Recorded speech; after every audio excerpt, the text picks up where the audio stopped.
ñoom sax indi wuñ ci beneen réponse mooy ñoom pas bi ñuy teg bu njëkk moom mooy fexe ba contrecarrer président Diomaye Faye ba du mën a dissoudre assemblée nationale donc cohabitation bi ñoom ñu jàpp ni moom la nguur gi di bañ.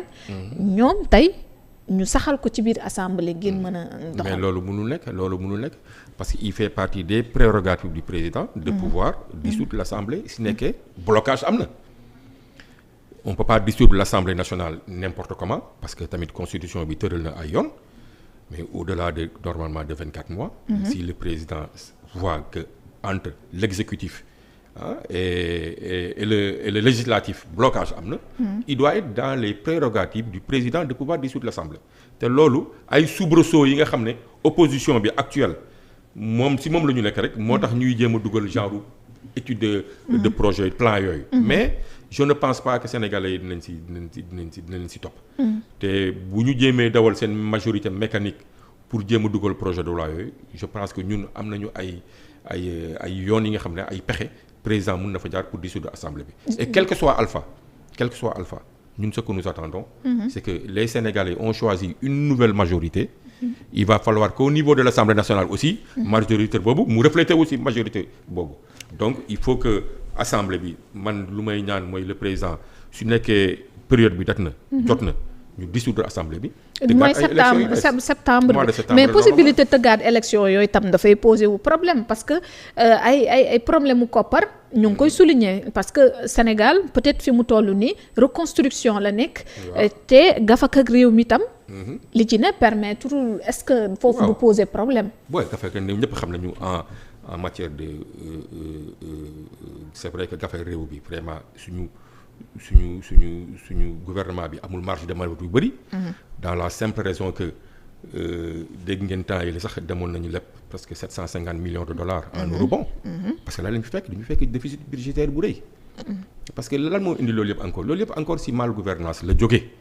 parce que da ngeen doon gis au niveau de l'Assemblée nationale bu ñuy tëgg budget Sénégal ñuy ne ay Sénégal 7000 milliards la ay 8000 milliards ci ko ak di ko annoncé nag en grande pompe. député yi di tàccu. di ne woy Sénégal vraiment mi ngi dox. Macky Sall loolu la ndekete c'était des faux budgets. ministre des finances bu bees bu fi nekk bu mu ko càmbaree xam nañu que vraiment déficit budgétaire bi c'est-à-dire lu gouvernement bi prévoiroon en matière de budget ñëpp xam nañu mënuñu ko atteindre. ba tax ne gouvernement bi dafa mujjee dem lebi ay eurobond te gis ngeen tamit ci projection yi. pour la première fois au Sénégal. budget 2025 bii nga xam ne ñu ngi koy waaj a tëgg. il sera inférieur au budget de 2024 de plus de 1800 milliards à peu près. parce que dañu rationaliser li nga parce que du ñu doon il n'avait pas de budget sincère. Macky Sall politique de tape à l'œil la doon def da doon annoncer de grands chiffres mais sooy xool suñu nafa réew suñu daggafa gi xaalis boobu daaw si woon nekk moo tax Sénégal si déficit la musu dundee.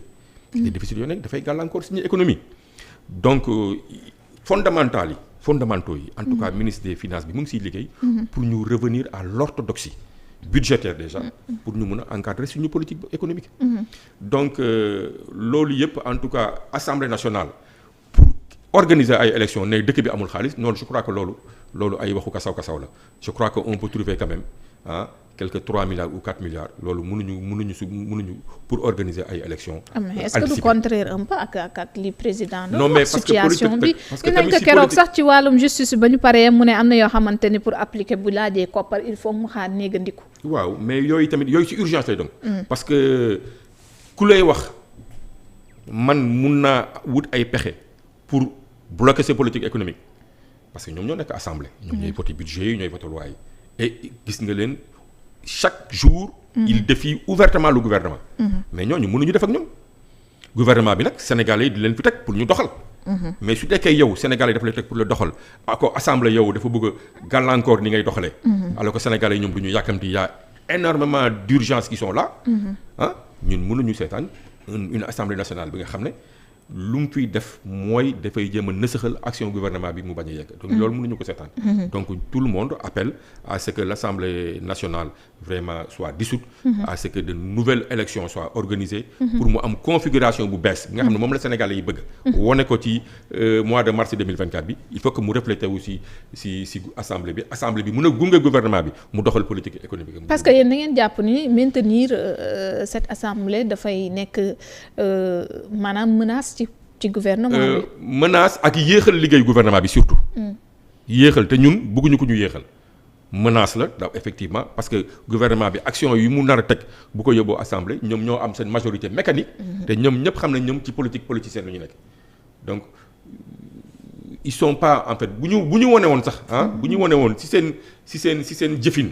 que mun nañu nekk fair play mun nañu accompagner gouvernement bi je pense que le président Bassirou Diomaye Faye mën na fi bàyyi assemblée bi ba ci kanam. mais dès l'entame ñoom du ñu wane ñoom ils sont là pour la confrontation.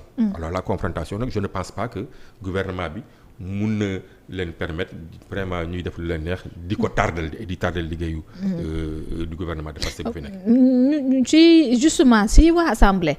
gis nañu sànq ñu am lu ñu wax moo di groupe parlementaire yi seen njiit daje nañ en quelque sorte def nañ seen réunion secrète ñu ngi def toilettage yi par rapport ak règlement intérieur bi pour xool naka la ñuy demee en procédure d'urgence ngir mën a def li nga xamante ni moom moo di déclaration de politique générale bi maanaam li manqué woon ñu dugalaat ko lu ñu war a génnee ko mbir yi am dafa mel ni ñu ngi waaj a trouver tam solution. loolu ñu xaar si ñu. Ousmane Sonko ultimatum la joxe woon ultimatum la leen joxe woon de te ultimatum bi léegi mooy c'est le 15 octobre. c'est le 15 waaw. waxoon na leen d'ici le 15. bu ñu deful toilettage ci seen règlement intérieur Assemblée nationale. lui il va faire sa déclaration de politique générale ailleurs. ñëpp a ngi ne oui c'est anticonstitutionnel mais non mais anticonstitutionnel d'abord mooy. Assemblée générale di fonctionner depuis plus de 2 ans si benn règlement intérieur bi nga xam ne baaxul. c'est ça qui est grave en fait. mais tam demee defee ko fële loolu moo gën a Ousmane Sonko lu mu leen laaj mais c'est pas diable. waaw defaraat leen seen règlement de politique générale seen règlement intérieur. ba nga xam ne. dafay jël en charge. tu vois toutes les rubriques yi nga xam ne dindi woon nañu ko fa bu Macky Sall doon enlever le poste de premier ministre. poste de premier ministre ñëwaat na delloo leen ci disposition yooyu nga mais loolu yomb na.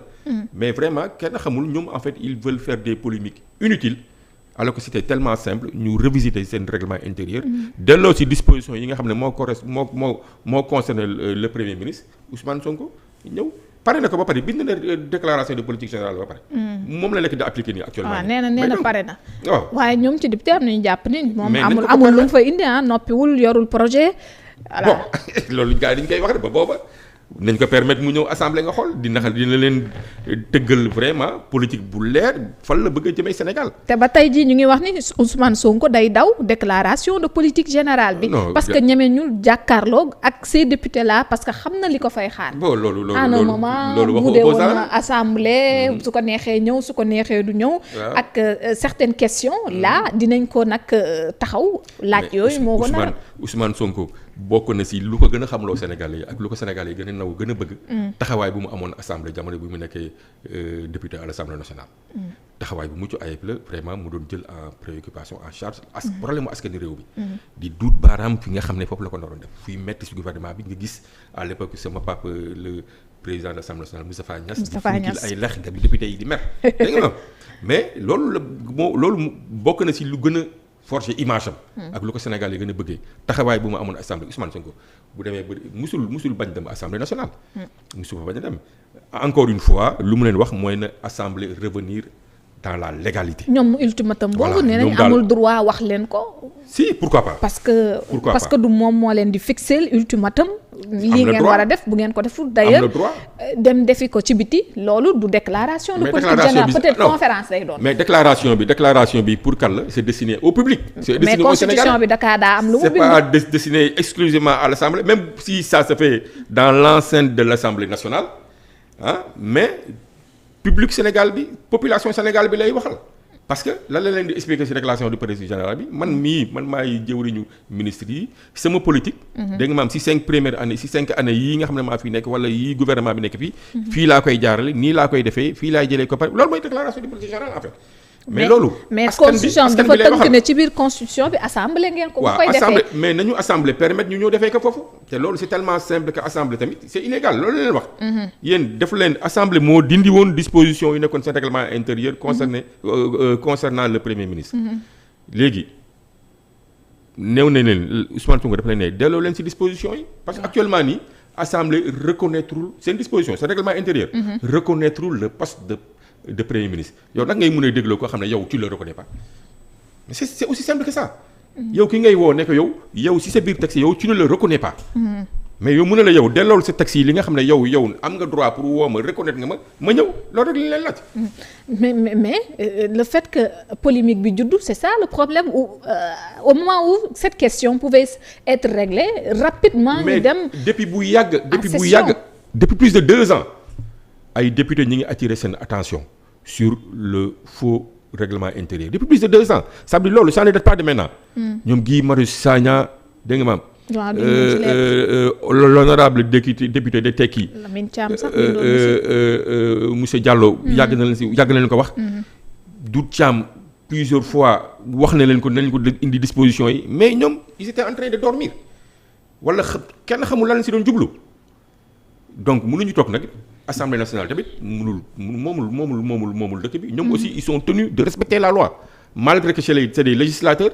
dégg nga maam ils sont tenus aussi avec comme n'importe quel citoyen et comme n'importe quelle institution de respecter la constitution du Sénégal et de respecter les lois du Sénégal. Voilà donc on les appelle au respect de la loi et de ramener les dispositions concernant le poste du Premier ministre et Ousmane Sonko Inch'Allah Rabbi il va se déplacer. J'espère qu'ils le feront avant le 15 Ousmane Sonko dina ko permettre. parce que waaw déclaration nu mu gën a gaawee ñu ngi ci le 9 tey le 9. il reste kon plus de 5 jours. pour 7 jours maximum. waaw mën nañ def entre temps 4 jours yi dem ci liggéey bi. le reste kon Ousmane Sonko ñëw présenter. avant fin du mois de juillet bi Ousmane Sonko mën na ñëw présenter sa déclaration. mais c'est que député yi de Yewwi ba ñu génnee ñoom dafa mel ni ñoo gën a tax mbir yi yegg si fi mu yegg si quand même. bon je sais pas député Yewwi waaw ñenn ci député jàpp ni dañoo dem di layal Ousmane Sonko alors que même situation taxawoon na en 2022 ci kanamu Amadou Ba. waaw ci kanamu Amadou Ba même Amadou Ba bu muy dem di def déclaration politique am générale nit ñi attiré wu nañu attention am si loolu. ne ko yaa ngi dem mais yaa ngi dem si li nga xam ne du dëgg du yoon. voilà loolu moo tax ma ne loolu yàgg nañ ko kaas. député Diallo bu tekki yàgg na ko kaas. vraiment Guy Marius Sagna yàgg na bind na sax plusieurs courriers. à l'Assemblée nationale mais Amadou Ba en fait il faut comprendre que à l'époque bu mu doon dem def déclaration de politique générale à l'Assemblée. si régime mu Macky Sall la woon te moom moo doon premier ministre Macky Sall. donc moom ak Macky Sall ñoo bokkoon mbuus. donc ñoom ñoo bokkoon vraiment même attelage. illégalité donc waaw mais déplacement à l'Assemblée nationale c'était illégal. puisque l'Assemblée ne le reconnaissait pas lui-même en tant que tel. C'était déplacement, c'était illégal dafa dem nii rek en tant que Amadou Ba. membre de l'APR defoon déclaration de politique générale boobu. voilà mais en plus c'était la majorité c'était entre eux. ils pouvaient mënoon nañu vraiment dafa ay compromis entre ñoom. mais Ousmane Sonko ku ko xam ne moom doxul ci ay compromis moom si lu yoon la wax lay dox. ak si lu constitution bi wax lay dox donc moo tax mu leen di woo pour ñu respecter constitution bi. respecter loi yi. 100 jours yi bëri na coow 100 jours yu gouvernement bu Sénégal ndax jàpp ngeen ni mën ngeen wax ni